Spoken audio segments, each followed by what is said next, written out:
So we're here again with Josh, the owner of Drake Mill, to find out a little behind the scenes of Drake Mill car sales.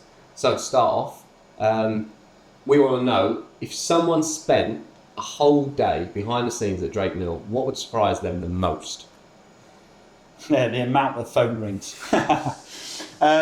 It's very difficult behind the scenes at Drake Mill. Lots of stuff goes into it. We have organising work between the workshop and the sales site, organising customer handovers, new customer walk-ins. In between that, we've got to deal with new inquiries via the phone line and try and get on them in a good manner of time. And anything else that sort of comes within that remit is also purchasing cars. So in the 8 to 9 hours of the day that we're working, although you may only see us open for that, we're actually normally open quite a lot later than that, trying to sort all these things out because it can't all fit into one day. So when you're saying like purchasing cars, because obviously you pride yourself with hand picking cars, as you said, you like to stand behind your car when it goes out the door. So why do you hand pick cars over relying on the auctions? We started with auctions and I quite quickly realised that there's a reason they're in the auction. So probably 2 in 10 cars would be there because there was a major issue with them. You can't really scrutinise an auction car because some of the main auction houses now are only online. You can't get in them, you can't test them, you get a very limited window to make a good decision. We handpick cars because we can scrutinise them, we can be there, we can get in them, we can test drive them, and you know we can quite quickly see if it's an honest car, service history, all the stuff that you really want to drill down onto. And then if it's not for me, I just walk away. So you can kind of ask that person the questions that you can't ask the auctioneer. Of course, and you're not put under pressure of trying to bid on a car, and then there's the commitment of purchasing it.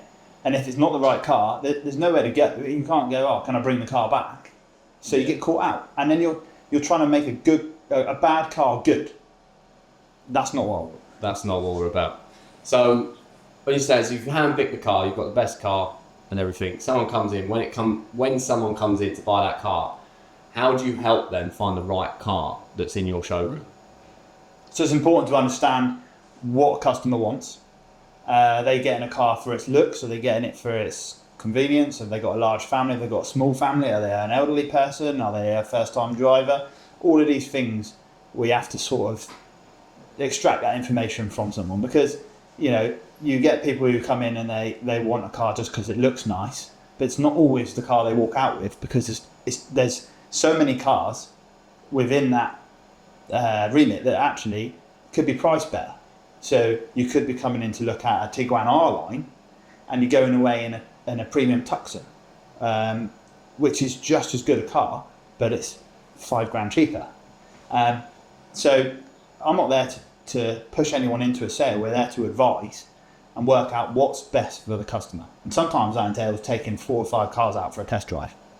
And would you be comfortable if a person come in and you extracted all this information out of them, and in the end you found none of your cars in your showroom are right for them? Would you be happy to say to them, and go away, do your research, but none of our cars are suited for your budget, what your needs are and everything like that? We often get people to come in and ask for a cheap car. We don't sell cheap cars, we sell good cars. So a cheap car is cheap for a reason. You could say, oh, there's one of those cars that I'm looking at, a Mercedes A-Class, I say, and I've seen it up the road, £1,000 cheaper. But I can, if you show me the ad, there's a reason why that's £1,000 cheaper, and I can always find that and point it out. So, as a customer, they may see something on the surface and go, oh, that's £1,000 cheaper. Yeah, there's a reason. There's £1,000 cheaper. So you're saying cheaper cars aren't always better? No, of course they're not. And also, like you say, going back to that point, I don't always want to sell someone a car. If I don't feel that you're the right person to buy a car from us, I'm more than happy to also guide you. And there is other places that you may want to buy a car from that would be more suited to what you want out of a car. Well, there you go. If you're looking for a trusty salesperson, then head over to Drake Mill Car Sales, where we'll help you from start to finish with finding a car.